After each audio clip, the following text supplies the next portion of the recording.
What does I fell in love with filmmaking? Filmmaking is like a toxic relationship. Just I like it and I hate it and I like it. Do you get? Don't ever see your film journey as linear. I started out as an actor. Film school gives you the knowledge, but the experience is what really cooks you. When I say that the industry might have a problem, is that we're too consuming focused. Like we're not structure focused. Is there unity really? Like the unity I want is not the unity at the red carpet. It's okay for you to charge the money you want to charge.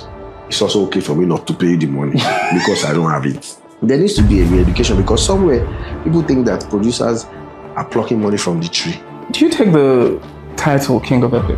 I used to hate that thing. Like when people call me King of Epic, like what is that? But when you've done about 40,000 plus minutes of TV, and most of that has been epic TV shows, if I do say so myself, I accept the title.